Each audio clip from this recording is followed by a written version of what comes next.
titulada Familia Cristiana y Cultura Secular. Es en el tiempo en que estamos viviendo. Este es nuestro contexto y aquí estamos criando a nuestros hijos. Algunos en un nivel bastante avanzado de crianza. En el caso de nosotros, por ejemplo, como matrimonio, nuestros hijos ya tienen casi 18, casi 20. Un momento que nunca pensamos que iba a llegar y se nos vino encima.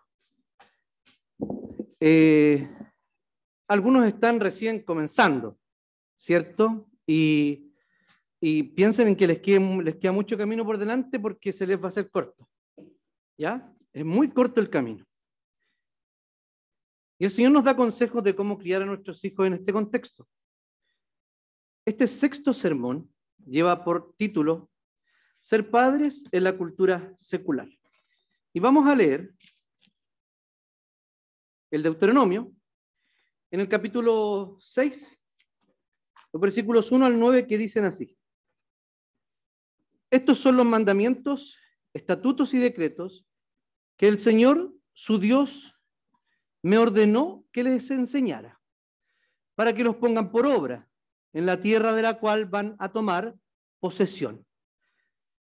Para que todos los días de tu vida, tú, Israel, y tus hijos, y los hijos de tus hijos, teman al Señor su Dios y cumplan todos los estatutos y mandamientos que yo les he mandado cumplir, para que sus días sean prolongados.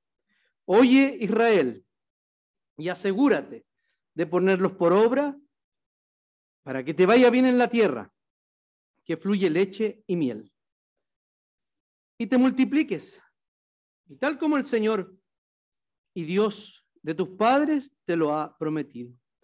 Oye, Israel, el Señor nuestro Dios, el Señor es uno. Y amarás al Señor tu Dios con todo tu corazón y con toda tu alma y con todas tus fuerzas. Estas palabras que hoy te mando cumplir estarán en tu corazón y se las repetirás a tus hijos y hablarás de ella cuando estés en tu casa y cuando vayas por el camino y cuando te acuestes y cuando te levantes. Las atarás en tu mano como una señal y las pondrás entre tus ojos como frontales y las escribirás en los postes de tu casa y en tus puertas. Oremos al Señor.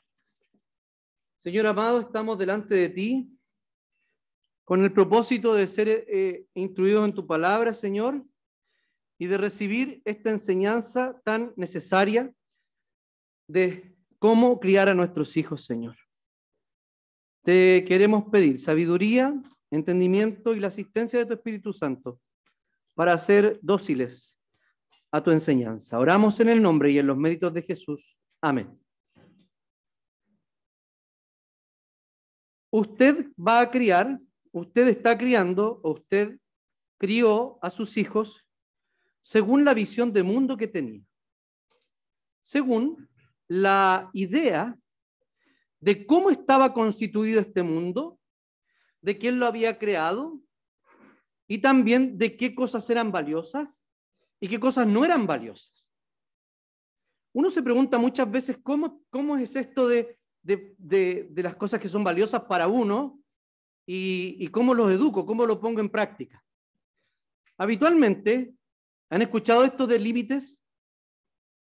¿Cierto? ¿Escucharon los límites? Uno tiene ciertas convicciones, ¿cierto? Por ejemplo, tenemos la convicción de que no hay que meter los dedos al enchufe. Entonces, los padres que tienen un tanto problemático poner límites, es simplemente, les cuesta poner límites, simplemente porque creen que en esa área sienten cierta culpabilidad o no tienen plena convicción de que es realmente un límite. ¿Por qué? Porque si los ven meter los dedos al enchufe, ¿qué le dicen? No. ¿Y qué hace el hijo? Y saca el dedo. Y después lo llevamos y le decimos, esto es así, asá, esto no se hace. Pero en otras áreas creemos no saber poner límites. Los papás conocemos a nuestros hijos y tenemos ciertos valores. Debemos afirmar esos valores para poner límites. Es que no lo puedo controlar en esta área. Es porque realmente no tiene convicciones en esa área de cómo debe funcionar. Porque si usted toma un antidepresivo, unas pastillas para dormir, y el hijo va y se las quiere tomar, usted dice, este niño, por Dios, no puedo poner límites a él, no, me supera, lo supera.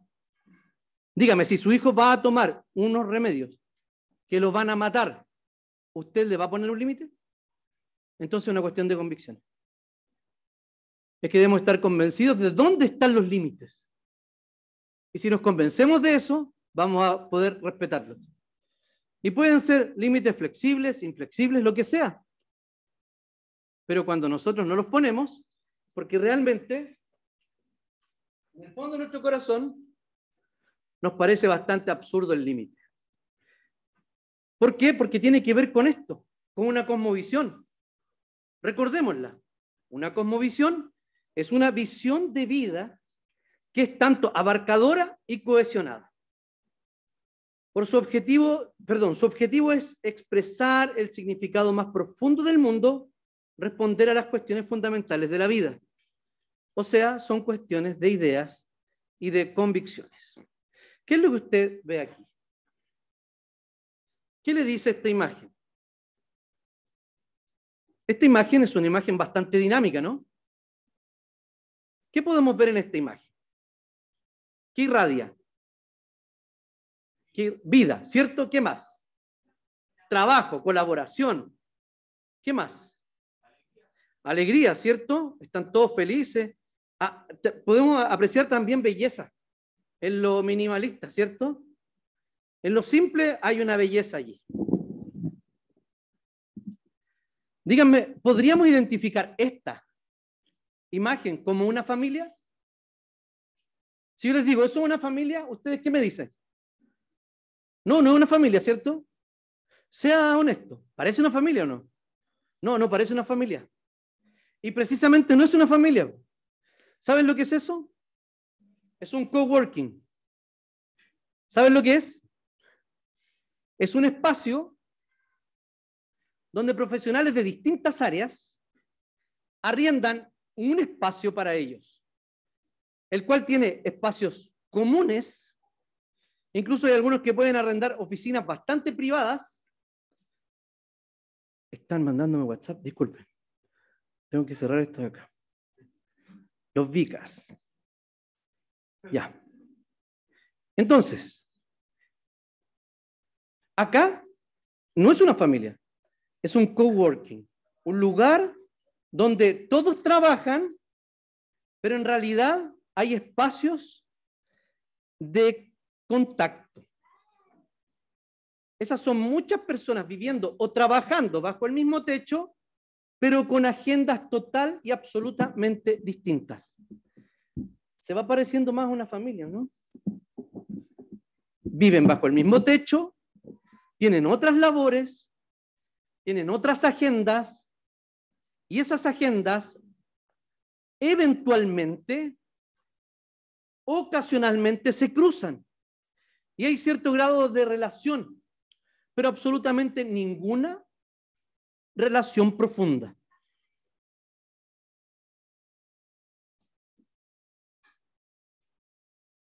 ¿Estamos viviendo nuestra paternidad en un coworking? Piensen en eso. Si no me explico, levante la mano y yo vuelvo a explicar. Estamos viviendo bajo el mismo techo con nuestros hijos, pero en realidad con agendas distintas, que ocasionalmente nuestras agendas se cruzan en la mesa, en la salida del baño, etc. Y al cruzarse esas agendas, hay un tipo de relación. Un saludo, un cómo estás, un buenos días, incluso hoy día un feliz día, papá. Pero el ser humano tiende a vivir bajo un mismo techo, siguiendo agendas individuales.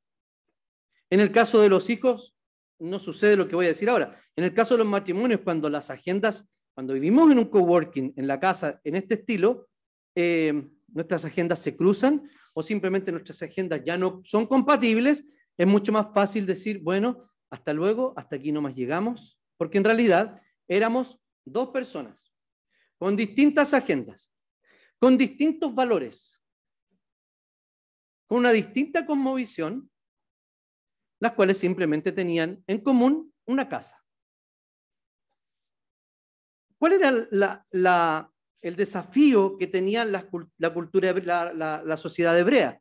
Las familias hebreas, recordemos que ellos van saliendo del cautiverio egipcio y van hacia la tierra prometida que Dios les iba a dar. Este cautiverio duró aproximadamente 40 años, que estaban dando vueltas. Y el pueblo, en este pasaje, estaba a punto de tomar la tierra prometida, o estaba muy cerca de hacerlo. Entonces el Señor le dio ciertas directrices de lo que debían hacer cuando llegaran allá. Bueno, ellos tenían que desarrollar una cultura teocéntrica en un lugar donde había un supermercado de dioses. Era algo así como un patio de comida, entrar a Canaán. Podían tener a Baal, podían tener a Astarte, podían tener un sinnúmero de dioses, adorar a alguno de ellos o si querían a todos. Recuerden dioses cananeos que muy entrada en la historia de Israel todavía estaban allí. No habían destruido, no habían matado a todos los cananeos, no habían echado abajo todos los altares, no habían destruido todos los dioses. De hecho, se los quedaron y siguieron participando en su idolatría de la religión donde ellos iban a llegar, donde ellos debían permanecer fieles. Entran a esta tierra y lo que hacen es entrar a la fiesta. Nada más. Había un tremendo carrete, porque era un carrete, de verdad. Todas las religiones estas tenían relación con orgías, con alcohol, etc. Era una disco, podría ser, hoy día. Y recordemos a Moloc que incluso reyes de Israel arrojaban a sus hijos a las manos ardiendo de esta estatua de bronce del dios que se llevaba las manos con una forma especial, llevaban al rojo vivo esas manos y ellos ofrecían a sus hijos en las manos de Moloc y literal se quemaban, se achurrascaban, se desintegraban. A uno le parece terrible, ¿cierto? Cada sociedad, cuando está en decadencia, los primeros que sufren son los más débiles, los más desamparados, incluyendo ¿a quiénes? A los propios niños.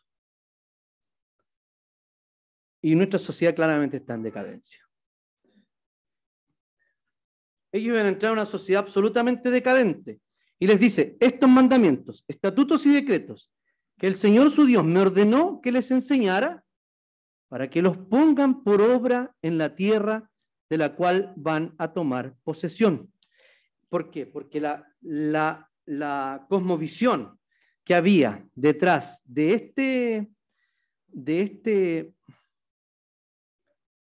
la cosmovisión que había detrás de todo esto era, había muchos creadores, no había un solo creador. La naturaleza viene de la batalla de los dioses y no de la mano de un Dios que diseñó perfectamente, que creó con amor y que sustenta con amor y misericordia a los suyos, ¿no? Proviene de batallas entre dioses y de esta forma se produce lo que hoy día conocemos como la naturaleza. Los seres humanos no tenían el mismo valor. ¿Por qué? Porque, por ejemplo, los niños eran tratados como mercancía para el sacrificio, y algunos otros seres humanos también eran sacrificados. Jehová podía tener un lugar entre los dioses. Los cananeos no le iban a exigir eso, que se hicieran como cananeos, sino que podían adorar a Dios como uno solo, pero lo que Dios pedía que era adoración exclusiva, como hasta el día de hoy el Señor lo pide. Entonces, los padres de Israel, y sigo, la sexualidad pervertida acompañaba a todo el fenómeno religioso en Canaán. Muchos dioses tenían una relación con la fertilidad. Entonces los padres, ojo, cuando hablo de padres, hablo de ambos. Los padres en el Israel peregrino y en el Nuevo Israel tenían la misma responsabilidad. O sea, enseñar, hacer recordar, disciplinar, apartar del pecado. Ese es su rol. Ese es su rol. Enseñar, hacer recordar, tanto los mandamientos como las cosas que el Señor ha hecho por nosotros. Disciplinar. No vamos a tocar el tema de la disciplina en esta serie. Y apartar del pecado. Recordemos cuál es nuestra cosmovisión. Nosotros creemos que el Señor creó todo perfecto y bueno. Y que en un momento de esa historia,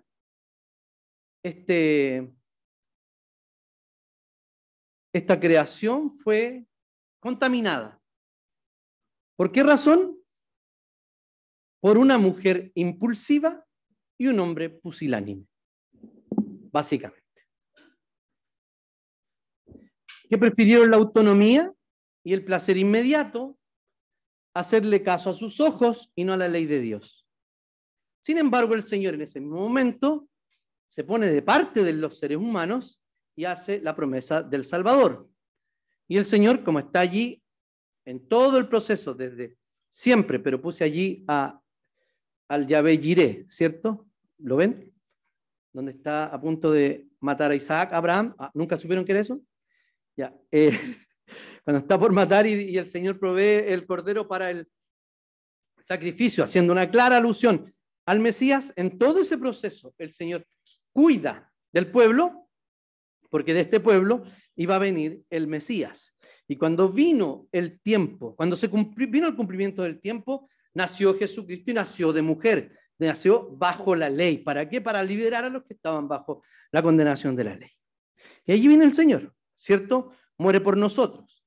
Y inaugura una nueva era, una era que el Señor está haciendo todas las cosas nuevas, pero que vendrá en la culminación y con su iglesia para ello, ¿cierto?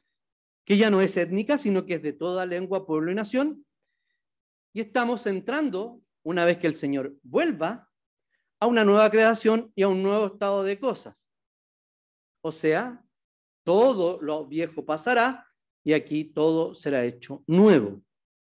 Esto quiere decir que el Señor va a renovar o a recuperar la creación original, donde hizo todo bueno. Entonces, ¿dónde estamos nosotros? ¿Y cuál es nuestro desafío hoy?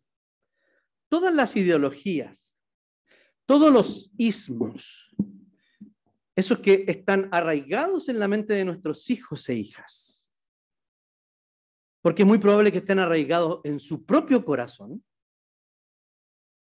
son los que quieren dar solución a eso, a la redención, nada más. ¿Por qué? Porque no conciben que este mundo en algún momento haya sido perfecto y que en algún momento se haya estropeado. Sin embargo, todos sabemos, todo el mundo sabe, y cuando mira el mundo dice, esto no debería ser así, ¿o no? En cualquiera de la vida, cualquiera. Hasta el más malo tiene el pensamiento de que esto no debería ser así en algún área de la existencia humana. Esto no debería ser así. Entonces lo vamos a reparar. Entonces comienzan a dar todas estas soluciones solo en ese tramo de redención, sin conocer que esto era algo perfecto, que en algún momento se contaminó y que precisamente por eso puede volver a su estado original. Es por eso que todos los metarrelatos, todos los sismos, todas las promesas políticas, sociales, incluso las promesas religiosas que no son del cristianismo, no tienen ninguna posibilidad de ofrecer una nueva creación. Y eso lo ha demostrado claramente la historia. Y lo seguirá demostrando. Este es el contexto donde nosotros estamos enseñando. En ese paso de modernidad a la posmodernidad, donde los valores ¿cuáles son? Libertad y autonomía, hedonismo y relativismo. Algo así como el pluralismo que también lo conocemos hoy. Entonces, ¿cuál es nuestro propio desafío de las familias cristianas? El primero es que claramente somos peregrinos y extranjeros. Es distinto, pero es igual. El peregrino es aquel que pasa por una ciudad. ¿Cómo lo podríamos llamar hoy día al peregrino? Un turista, ¿no? El turista es un peregrino que va y pasa, saca fotos para su Instagram y sigue, y va a otro lugar, muy rápido, ¿cierto? No se instala en un lugar, sino que va rápido, conociendo muchos lugares. Y el extranjero es aquel que ha venido de otra nación, pero se ha instalado en una para aportar y para buscar el bien de esa ciudad, de ese lugar. Ese sería un migrante, ¿cierto? Nuestros hermanos que han llegado de otros lugares del mundo a Chile buscando un lugar mejor, son extranjeros, aunque tengan nacionalidad. ¿Por qué razón? Porque tienen un origen distinto. Eso somos nosotros en la tierra. Somos tanto peregrinos como extranjeros, porque sabemos que nuestra ciudadanía no está aquí en la tierra, sino que en el cielo. Pero mientras tanto, nosotros buscamos el bien de la ciudad, como le habla Dios a su pueblo en Jeremías. Vayan para allá, construyan casas, casen a sus hijos, tengan hijos, etc. Y busquen el bien de la ciudad. Muy en consonancia con lo que dice el apóstol Pablo, porque del bien de la ciudad depende también su propio bien. Oren, dice el apóstol Pablo, por sus autoridades para que vivan en paz. Sigue siendo la misma idea. Entonces, yo puse originalmente en esta flechita desarrollar una cultura que glorifique a Dios. Después de revisar mis apuntes y mi sermón y de seguir reflexionando durante la semana, agregué la palabra familiar. ¿Saben por qué razón? Porque es por allí donde debemos empezar. Muchas veces estamos demasiado pendientes de que nuestras antorchitas, que son nuestros hijos educados en la fe y que van a ser puestos en el mundo, hagan una tremenda diferencia. O nosotros mismos, queriendo iluminar, hacer una tremenda diferencia. Y podríamos estar descuidando la propia cultura familiar, que es la que refleja el ideal de Dios para la familia. ¿Se acuerdan cuando hablábamos de esa presencia responsable y fiel en la sociedad? Que nuestra familia sea realmente el modelo de qué es lo que Dios quiere para las familias. Y de esa manera podíamos dar un testimonio fiel al mundo de cómo es el propósito de Dios y también de cómo es Dios. Nuestros hijos, exactamente igual como los hijos de los israelitas entrando a Israel, están, al salir del vientre, entran a un supermercado de ídolos. Siempre. Y vamos a ver que el primer ídolo de los niños, ¿quién es? ¿El papá? ¿La mamá? No. Es el mismo. El Facundo está terrible atento. Está a punto de venir a chocarla. o sea, el Pascual. Predica, hermano. Es una cosa que dicen los griegos. Cuando le dicen amén, en vez de amén, le dicen preaching, brother. Entonces, el supermercado de ídolos comienza con ellos mismos. O sea, esta etapa del egoísmo y de la etapa del mío es súper evidente. Y nosotros debemos reconocer las etapas del desarrollo, pero mirarlas desde qué punto de vista. Desde el punto de vista de la Escritura. No desde el punto de vista simplemente de una inadaptación. ¿Ya? Escuchaba a un psicólogo no cristiano que hablaba sobre este tema y decía que nosotros debíamos reconocerlo, saber en qué etapa está el niño de desarrollo, tratar de moverlo, por ejemplo, de sus pataletas hacia un estado de tranquilidad, pero él decía que eso se iba a corregir por sí mismo, como que era parte del desarrollo y punto. Nosotros los creyentes creemos que hay etapas del desarrollo, pero las concebimos desde qué punto de vista. Desde que son desde este punto de vista. Esas son manifestaciones de la naturaleza del Hijo. También como lo cree la psicología, ¿cierto? De su naturaleza, es su etapa de desarrollo. Pero sabemos que esa naturaleza y etapa de desarrollo está contaminada por el pecado. Y es por eso que debemos poner, como dije antes, límites. ¿Cuándo? Cuando están así de chiquititos, como la Elo, porque sí saben poner límites. Cuando ¿cómo se llama? La Isa salía corriendo de allá de Balmaceda 621, ¿qué le decían ustedes, negro? La tomaban y la hacían darse cuenta de que eso no estaba bien porque ponía en riesgo su vida. Hasta, no sé, parece que somos nosotros los que tenemos, Víctor también, y Pamela, los que tenemos hijos más grandes. Hasta el día de hoy debemos poner esos límites porque el supermercado de ídolos no es que se acabe, sino que sigue aumentando su oferta. Y siguen predicando a su mente y a su corazón todas estas ideologías, toda esta búsqueda de placer.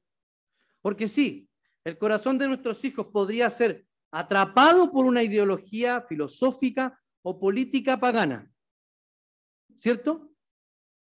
O podría ser atrapado por prácticas sexuales en contra de la palabra del Señor. O podría ser atrapado por una hermosa profesión a la cual le dedica absolutamente todo su ser. ¿Qué les parece más grave? Obviamente que nuestros hijos sean promiscuos sexualmente, ¿o no? Nos preocupa. Y nos preocupa que que su mente no esté empapada y llena de la palabra del Señor, sino de ideologías humanas. Pero ¿qué es cuando nuestros hijos son súper aplicados, súper mateos, y van a tener éxito en la vida? Y los vemos caminar ¿hacia dónde? Hacia los 3 años de vida. O sea, siendo ellos sus propios dioses. Por eso cuando nosotros ponemos a Dios en el lugar que corresponde, todo lo demás toma el lugar que debe tomar. Este es el supermercado de dioses. Le ofrecen libertad, autonomía, placer y una verdad que en realidad no existe.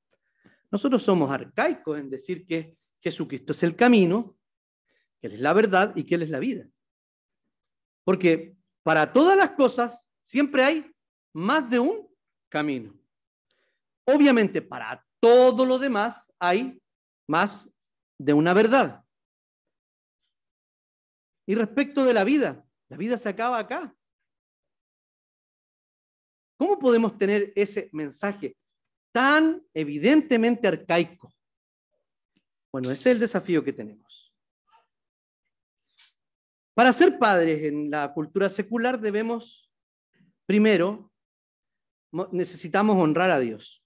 Estos primeros versículos nos están diciendo ¿qué cosa? Nos están diciendo que nosotros primeros como padres debemos honrar al Señor. Y queda como un poco en la nebulosa que es honrar, venir a la iglesia, presentar culto, sí, claramente que sí. Eso sí es honrar a Dios, porque esto manifiesta, su llegada aquí, manifiesta su propia cosmovisión y su estilo de vida. Sabe que aquí va a encontrar una palabra que lo aliente, por ejemplo. O también sabe que le va a hacer sentirse un poco mejor para el resto de la semana. Fui a la iglesia, cumplí. También está esa mala motivación. ¿Qué significa honrar entonces? Recordemos, los hebreos estaban a punto de entrar a la tierra prometida. Necesitaban comprender la exclusividad de Dios. El Señor, no hay más Dios que uno solo. Este honrar a Dios también se puede traducir como honra. Perdón, como temor. Fíjense todas las veces que dice en el texto. Pongan por obra. Cumplan. Les mando a cumplir. Asegúrense de poner por obra. La NBI dice, esfuérzate en obedecer. Básicamente, ¿qué nos está pidiendo los padres? Primero, que ustedes y nosotros obedezcamos. ¿A quién le exigimos obediencia? Siempre. A los hijos, ¿o no? Incluso los catalogamos de desobedientes. ¿Y vos? Podrían decirnos eso, ¿no? Claramente. ¿Por qué razón? Porque la edad no tiene que ver, o sea, el aumento de la edad no tiene que ver con el aumento de la obediencia. Imagínense a un viejo que es desobediente, una vieja que es desobediente. No tiene que ver con no tiene que ver con la edad. O sea que el papá y la mamá necesitan menos gracia cuando están adultos, porque la adultez parece que le ha dado esa posibilidad de obedecer. No, eso sería adaptación. Y sabemos que el pecado nos acecha. Entonces, ¿qué es? Tal cual como los hijos, así como la Elo. Y personas adultas. ¿Quién es más adulto aquí hoy día presente? Ya no importa. Usted lo sabe. Necesita exactamente la misma gracia del Señor para reconocer su pecado. Obedecer. A Israel se le pide que obedezca la ley de Dios. Y eso parece pasado de moda. Bueno, no estamos en la gracia y no hay que obedecer. No. Esa es una pésima explicación. Dice que, ¿por qué tienen que obedecer? Porque es un pueblo que Dios lo escogió. Son su pueblo, son un pueblo distinto. Además de eso, les dio la ley después de liberarlos de la esclavitud. O sea, no les dijo, ok, yo los voy a liberar de la esclavitud siempre y cuando ustedes obedezcan la ley. ¿Hizo eso? No. Los liberó de la esclavitud y los llevó al altar para casarse con Israel. Capítulo 19 del Éxodo, léalo bien. Cómo Moisés va siendo de mediador es exactamente una especie de cortejo para llegar al matrimonio. Y el contrato de matrimonio son los 10 mandamientos que hasta el día de hoy están vigentes. Liberados de la esclavitud, los lleva a decir, así es como vive el pueblo de Dios. Y fueron enviados al mundo que le era religiosamente hostil. A la iglesia se le pide obediencia a la ley de Dios. Ya leímos el texto acá para los niños. Si me aman, entonces obedezcan mis mandamientos. Eso no lo dice Jehová Elohim en el Antiguo Testamento como si fuera un Dios distinto. No, lo dice allá. Este pueblo de labios me honra, pero su corazón está lejos de mí. Y también lo dice acá, en el Nuevo Testamento. Si me aman, entonces guarden mis mandamientos.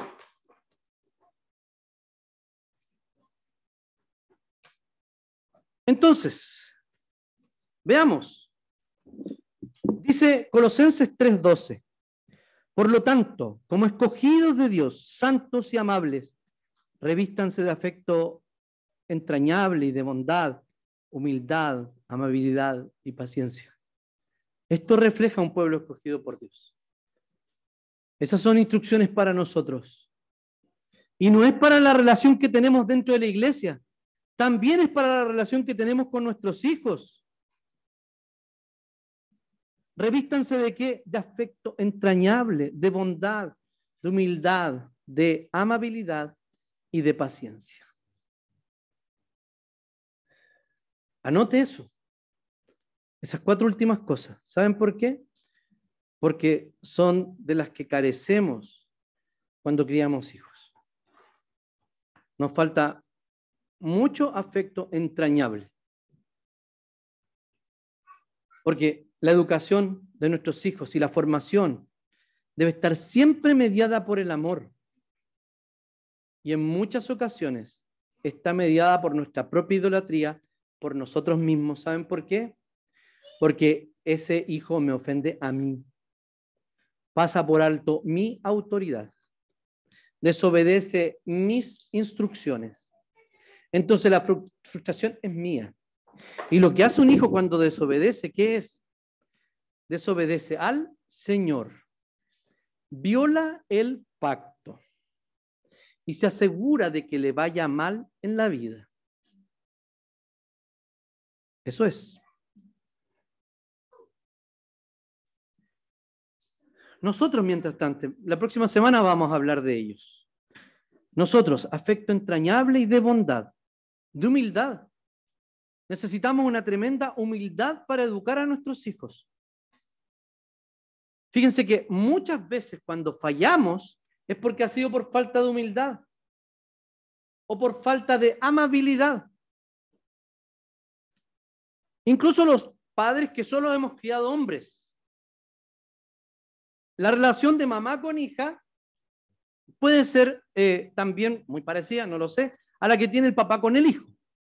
Pero el papá que cría hijas debe ser diametralmente distinto a un padre que ha criado solo hijos. ¿Por qué razón?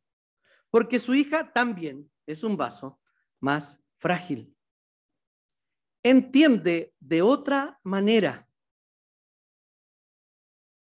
y seduce de una manera que los hijos varones no pueden seducir a su papá. Hay hijas que no en términos sexuales, sino sensuales, ponen en marcha su sensualidad, ¿para qué? Para lograr algo del papá. Está bien amar a los hijos,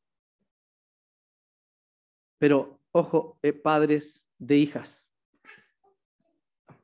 Aquí hay uno que se las lleva todas. Que su hija no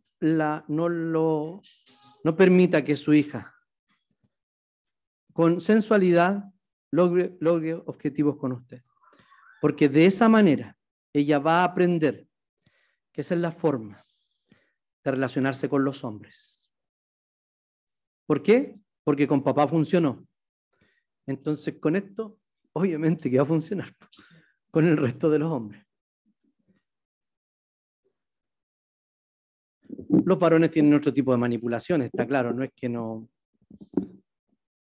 Y también debemos enseñarles, y la propia mamá debe enseñarles en la relación con ella cómo se tiene que relacionar también con una mujer. Ya no somos esclavos, somos libres.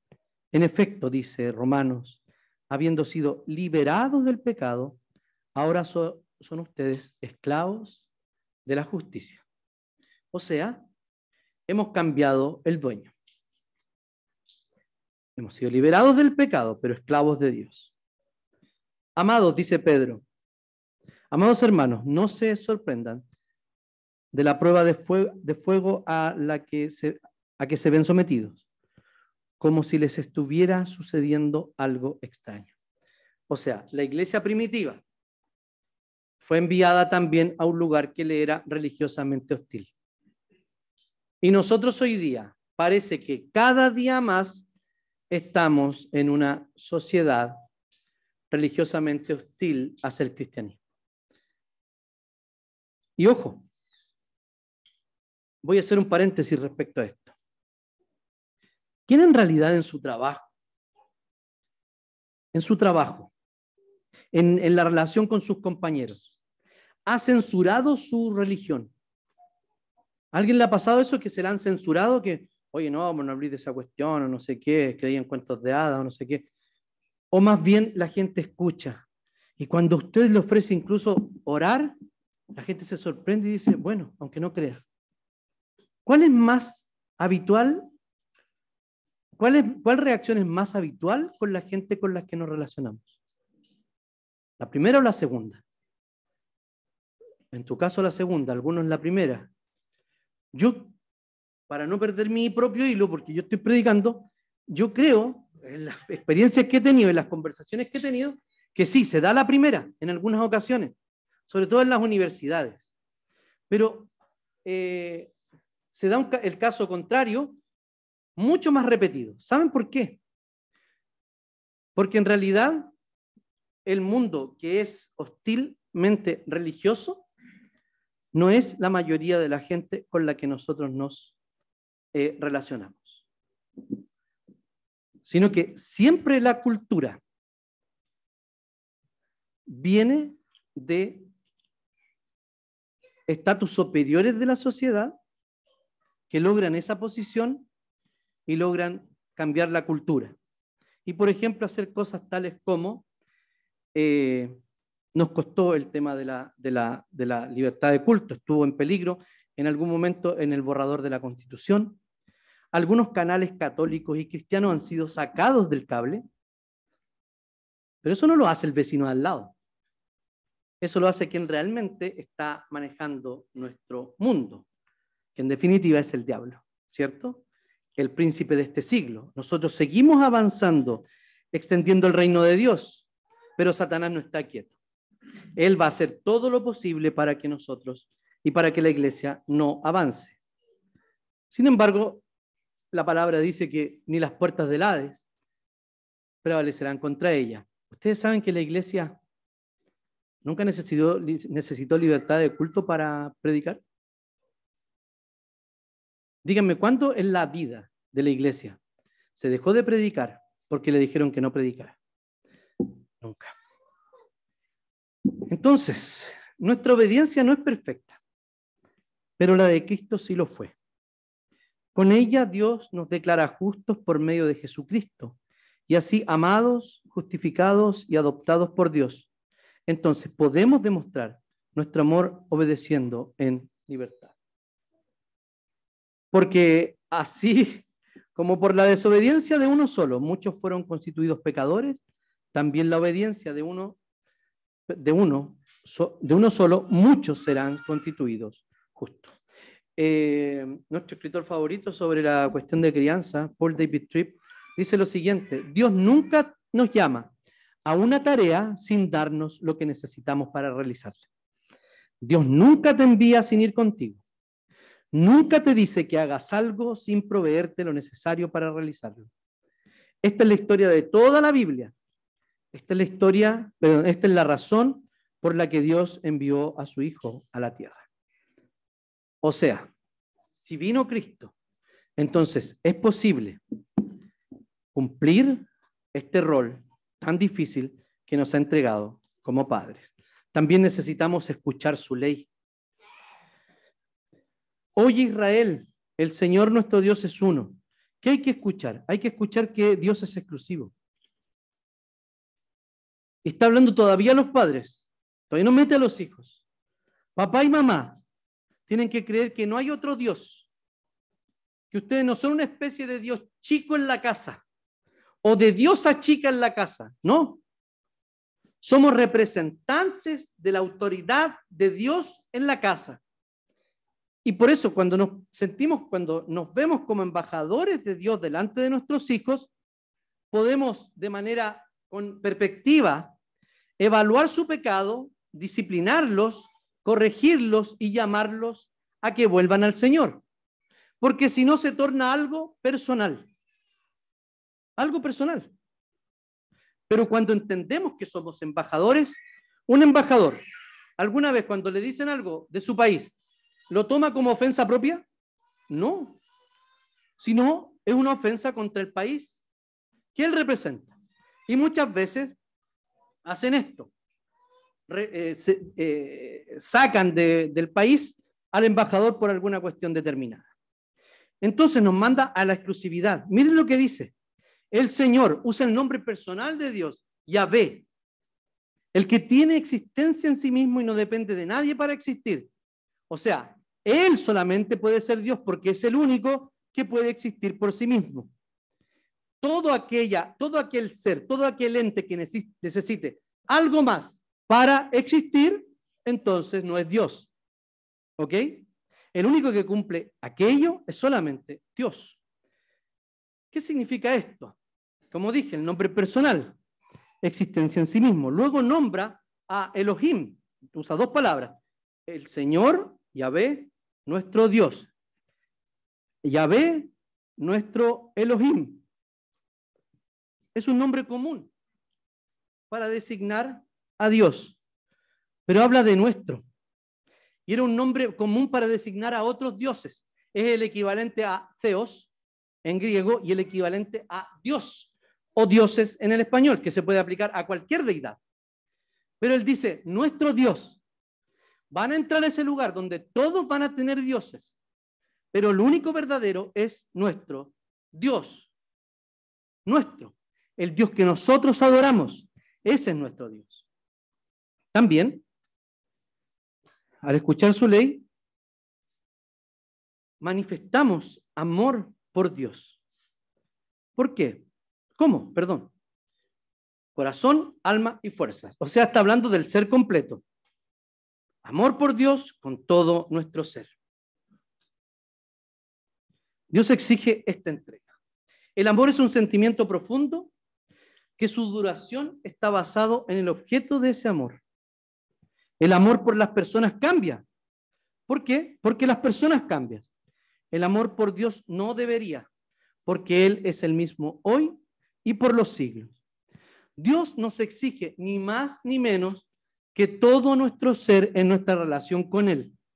Porque si no tenemos esta relación con Él, no estaremos preparados para llevar a nuestros hijos a la comunión con Él. Esto es lo que acabo de decir.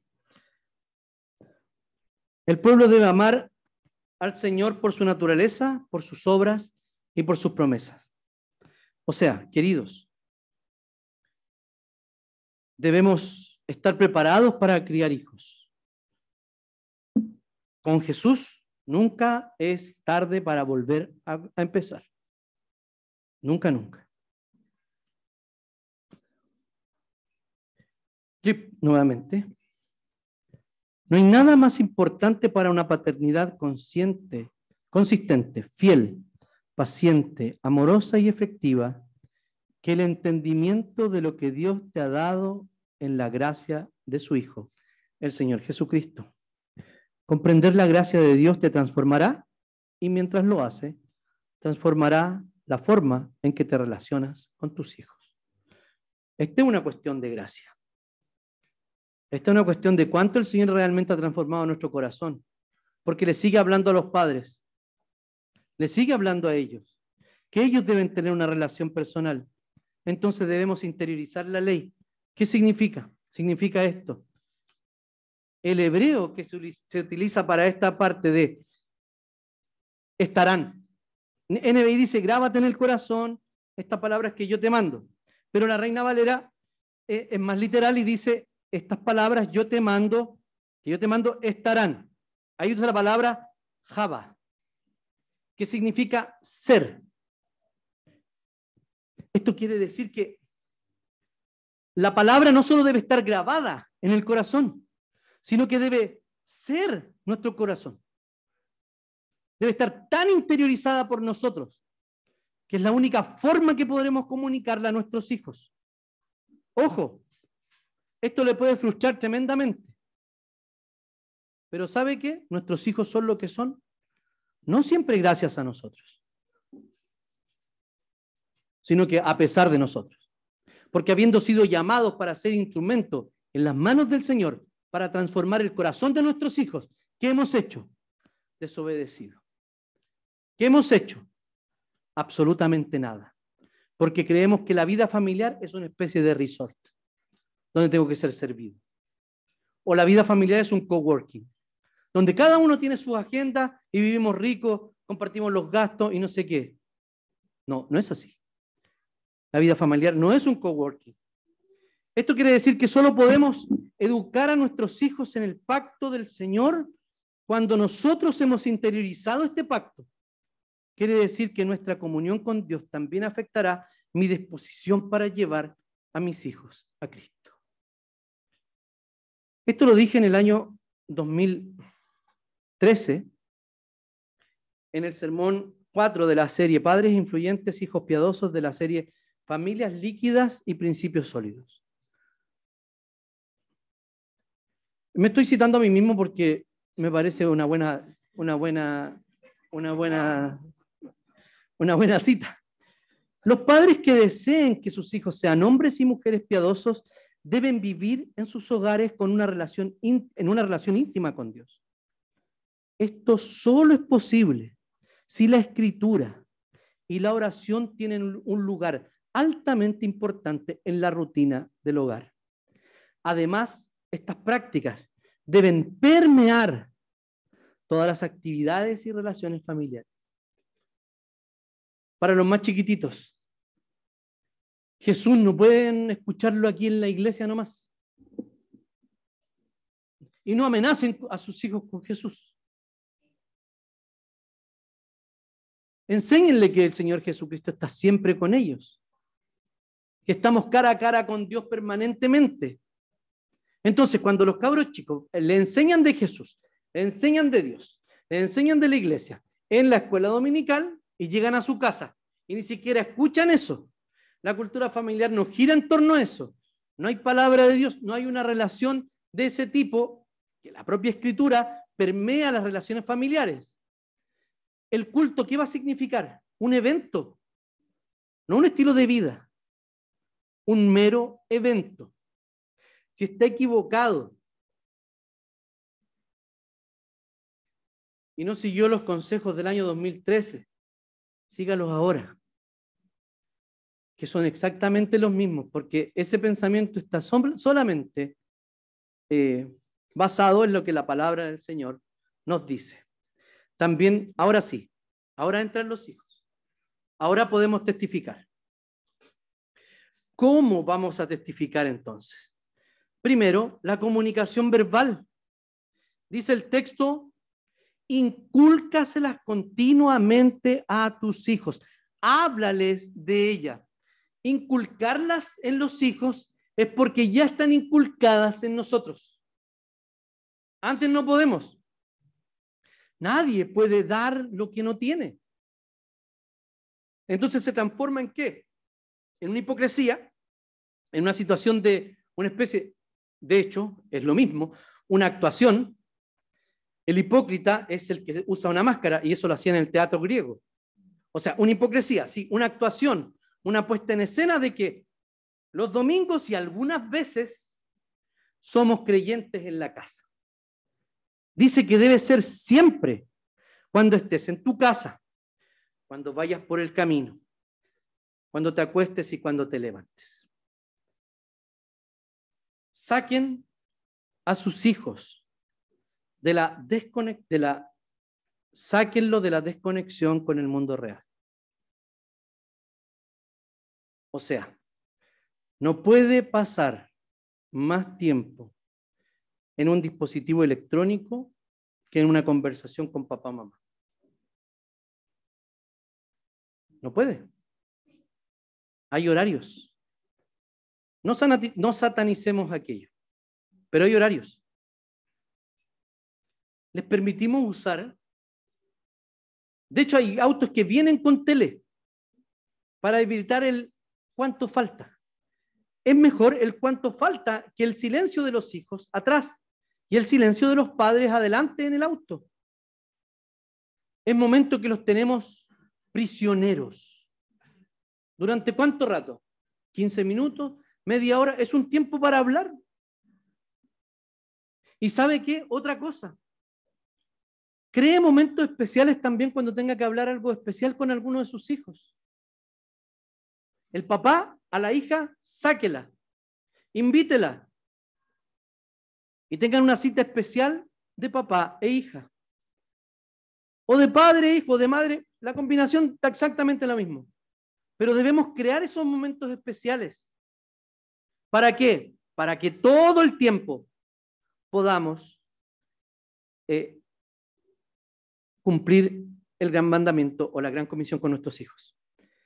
El mejor lugar para cumplir Mateo 28 es la casa. Bautícelos y enséñeles todas las cosas que yo les he enseñado. ¿Cómo podemos estar preocupados, discipulando, compartiendo la palabra con otros, si nos dedicamos un tiempo a nuestros hijos? Es por eso que muchos hijos de pastor se descarrían, porque el ministerio siempre ha estado por sobre la familia. Aparte de la comunicación verbal, la comunicación simbólica. O sea, dice lo siguiente: átalas en tus manos. Las filacterias, cajitas donde iba el Shema, que es el oye, los 10 mandamientos y no recuerdo qué más. Estaban allí en una cajita en rollitos pequeños. Y eran cajitas que se amarraban aquí, ustedes lo pueden ver ahora en los judíos, se amarraban aquí, se amarran aquí, estas cajitas con la ley de Dios, con el oye, oh Israel, etc. O sea, simbolismo. Es momento en la Santa Cena. No para darle una puntita de vino a su hijo, una miguita de pan. No, es momento para decirle, no. Mira, esto significa esto. ¿Y qué va a pasar? Le va a seguir pidiendo. Porque son intrínsecamente borrachos. Si hay vino disponible, se lo quieren tomar. Explíquele que no. La palabra de Dios dice que ese es el momento para anunciar la muerte de Jesús hasta que Él venga. ¿A quiénes? A nuestros hijos. Por eso que es tan importante para nosotros que los niños vuelvan antes de la Santa Cena. Porque es el momento de testificarles con símbolos, trayéndolo a la iglesia, enseñándoles a portarse en el templo de una manera distinta. No estamos hablando aquí no somos cuáticos, ¿cierto? ¿No está la Ale por ahí? La Ale sabe que no lo son. Ahí está el Luquita, pues ven. El Luquita era un dolor de cabeza en una iglesia más tradicional, de verdad, porque era muy inquieto. Y aquí nosotros, el Luquita se comportó como niño, los adultos nos comportamos como adultos y toleramos ciertas cosas, y el Luquita a los 2 años estaba sentadito, tranquilo, en el momento que estaba en el culto. O sea, el Lucas es producto de una congregación que sabe tratar a los hijos, que no presiona a su mamá porque el hijo está haciendo escándalo. Pero también es el fruto de una mamá que no se aprovechó de la paciencia de los otros y fue imprudente dejando que su hijo se comportara de cualquier forma. Porque sí, no es la iglesia somos nosotros, sí, y mientras nos reunimos, hay cosas que los grandes no hacemos. Y hay que enseñar a los niños que hay cosas que en el templo tampoco se hacen. Mientras estamos adorando al Señor, enséñele a adorar a Dios, enséñele, modélele. Párate, no, es que no quiero, párate, párate, ya, se paró. Canta, lee, canta, ya, va a cantar. O sea, hay cosas que se hacen en el culto. Y es momento de escuchar el sermón con los hijos, más grandes, de explicarles, de decirle al oído algo que no entienden. Yo no soy el maestro de sus hijos. Ustedes son los maestros de sus hijos.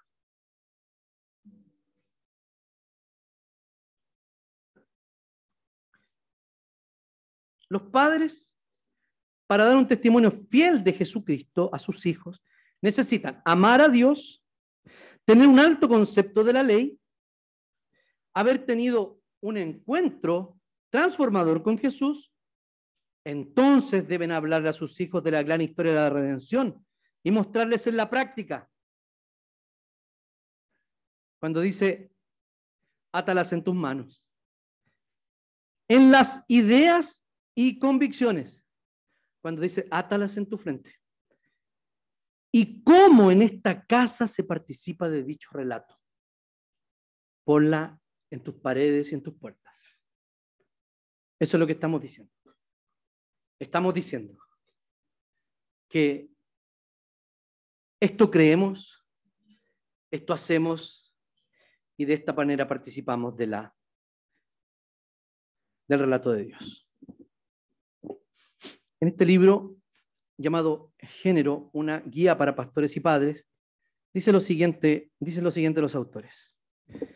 Estamos llamados no solo a aferrarnos firmemente a la palabra de Dios, como la primera parte del texto de Deuteronomio, aprender nosotros como padres, bla, bla, ¿no? Sino a transmitirla a los que amamos. No solo es algo que debemos apreciar, sino también algo que debemos transferir a la siguiente generación. En un mundo lleno de opiniones sobre género, sexualidad, raza y verdad, no necesitamos ser más estridentes, sino más claros. Necesitamos ser convincentes y competentes para responder las preguntas que enfrenta la próxima generación y hacerlo de una manera que sea amorosamente inteligente y que honre a Dios. Este es un tremendo desafío. No necesitamos más estridencia. No necesitamos, la letra no entra con sangre. Necesitamos ser claros y dar la batalla con Satanás y con el mundo con la palabra de Dios. Y para eso hay que estudiarla, para eso hay que entenderla, para eso hay que vivirla. Una palabra sobre ser madre. Y aquí voy a usar a Darrell Miller. Ser mamá, las que lo son, saben que no es cualquier cosa. Y las que todavía no lo son, sabrán que no es cualquier cosa. ¿Qué es lo que el Señor piensa acerca de la maternidad? ¿O cómo vemos a Dios allí? La maternidad es un reflejo del amor maternal de Dios que Él ha manifestado más plenamente en la mujer. La realidad concreta del cuerpo femenino revela a sus admiradores la naturaleza trascendente de la compasión, la ternura y la protección de Dios. La compasión de Dios se revela en la matriz de la mujer, su naturaleza sustentadora en sus pechos y su protección en sus alas o brazos maternales. ¿Recuerdan lo que citaba, no recuerdo quién, de la gallina con sus polluelos? La mujer en la fibra misma de su ser. Las mujeres, perdón, en la fibra misma de su ser están capacitadas para criar y atender. La crianza abarca la instrucción y la educación de los hijos, tanto por lo que le toca el cultivo de la mente y la moral, como a la enseñanza y el cuidado del cuerpo. La crianza también implica atender, amamantar, acariciar, administrar y proveer crecimiento. Estos conceptos giran en torno a la relación íntima entre la madre y el hijo. Incluyen la comodidad física, crecimiento y desarrollo de su potencial. Abarca también la educación, que se ocupa de las virtudes morales, así como del conocimiento y la sabiduría. La maternidad en nuestro mundo está venida a menos. Hay sociedades que no van a subsistir. que necesitan 1.5 hijos están teniendo 0,9 hijos. Europa, por sí sola, en mucho tiempo más debería dejar de existir. Para mantener una tasa de crecimiento o de mantención, no la logra. Europa no lo logra. Japón no lo logra. Menos Japón. De repente vamos a enterar que Japón están todos muertos. Prácticamente no tienen hijos, viven solos. Leía en este libro una experiencia de una mujer en un círculo intelectual que le dijo, bueno, ¿a qué te dedicas tú? Ella le dice, bueno, soy madre, cuido mi casa, de mis hijos, bla, bla, bla. Y la gente se apartó de ella y la dejaron conversando sola. Dijo, claramente, si supieran que yo hubiese escrito varios libros, que tengo 2 maestrías y que tengo un premio Pulitzer, probablemente se hayan quedado conmigo. Y dice, sí, todo eso tengo, pero mi mayor logro y mi mayor rol en la tierra es ser madre. No permitan que la cultura las contamine con el desprecio a la maternidad. No lo permitan. Es su llamado ser madre. Si no puede tener más hijos, si tiene un hijo, hágalo, críelo. Cumpla su rol. Para eso fue creada. Lo que está haciendo, si no quiere hacerlo y quiere tercerizar, externalizar la educación, bueno, es desobedecer al llamado que Dios le ha hecho, al tremendo llamado que el Señor le ha hecho. Claramente vivimos en esta tensión dolorosa, ¿cierto? En esta historia de la redención y en esta historia occidental que la vemos colapsada. Allí vivimos nosotros, en ese cruce, en esa tensión dolorosa, donde, ¿qué pasa? Donde pasan cosas que nos van a doler. Si queremos seguir la vía de la historia bíblica de la redención y ser fieles con la palabra de Dios, bueno, vamos a tener dolores, vamos a tener oposición, tal vez burla. ¿Qué puede pasar? Esto es consecuente, con la cosmovisión que ya hemos visto largamente, ¿cierto? Entonces, ahí debí cambiar consecuencias. Ahí está, está bien, consecuentes. Ahora sí lo hice. Consecuencias. ¿Qué le podría pasar? Ser acusado de aprehensión. Porque usted no quiere soltar a sus hijos a los 12 años, porque todas las mamás del colegio dejan que los hijos, bla, bla, bla, bla, bla, bla. Bueno, ellos no son sus hijos, ni usted es el papá de esos niños. Punto final. La administración de sus hijos es suya. No es de la gente que opina alrededor sobre cómo debo yo criar a mis hijos. Si la palabra de Dios es la base para cómo usted está enseñando a sus hijos, entonces siga adelante. Y los demás que sigan hablando. No sea débil. Si usted tiene certeza y convicción que esos son los límites, nadie tiene el derecho, a menos que usted se lo dé, de ampliar los límites.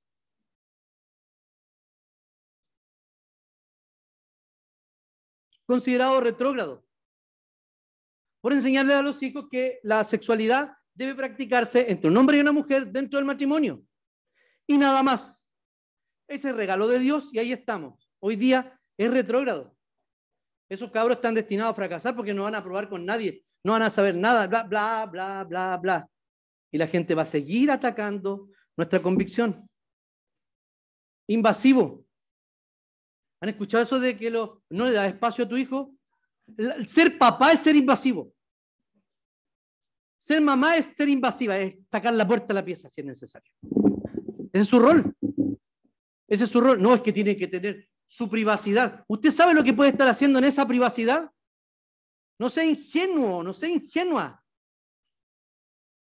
Criamos hijos cristianos, sí, que están expuestos a todas las tentaciones de este mundo y debemos protegerlos todo cuanto podamos. Porque somos nosotros los que hemos sido mandados a cuidar esta herencia.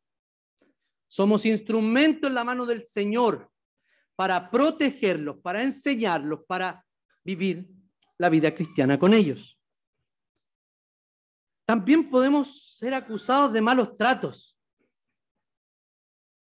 En algunos países, incluso aquí, conocí una familia que le negaron tener un hijo, darle un hijo en adopción, porque la psicóloga, al enterarse que ellos eran cristianos y creían en Dios, los calificó como personas que no tenían tenían una idea, ¿cómo se dice? Modificada, alterada, una visión alterada de la realidad, porque cree en personas que no se ven, que no están allí, que Dios no existe. Entonces, ¿cómo van a creer eso? Hermanos, no me lo contaron terceros. En un grupo pequeño nos lo contó ese matrimonio y el dolor que había sufrido por aquello. Pero ¿saben lo que decidieron ellos? Decidieron no mentir en las entrevistas. Sabían, y algunos les decían que debían decir no. Decir, bueno, un hijo no se va a transformar en un ídolo para negar a Jesucristo frente a los psicólogos que nos están evaluando. Tensión dolorosa. Podrían haber mentido y podrían tener un hijo hoy día. No lo tuvieron. Por decir la verdad y por poner a Jesucristo en medio. No apto, como dije, psicológicamente, para criar a los hijos. Incluso podríamos ser denunciados. ¿Estamos dispuestos a ser obedientes y a ser fieles en la tremenda función que nos ha entregado el Señor? Queridos, cuando bautizamos a nuestros hijos, hicimos promesas. ¿Se acuerdan? ¿Recuerdan las promesas que hicieron? Que los iban a educar, ¿cómo? En la palabra del Señor. Que le iban a enseñar a amar a Dios. Que le iban a decir que tenía que creer en Jesucristo cuando tuviera edad para hacerlo. Dijeron que lo iba a traer a la iglesia para crecer junto a esta comunidad. Si no ha cumplido sus promesas delante del Señor, es momento que se arrepienta y que comience a hacerlo. Que la gracia del Señor esté con nosotros para capacitarnos en esta tremenda labor que tenemos por delante. Oremos. Señor amado, te damos infinitas gracias por tu palabra, porque tú nos permites hoy día escucharla y ser exhortados por ella.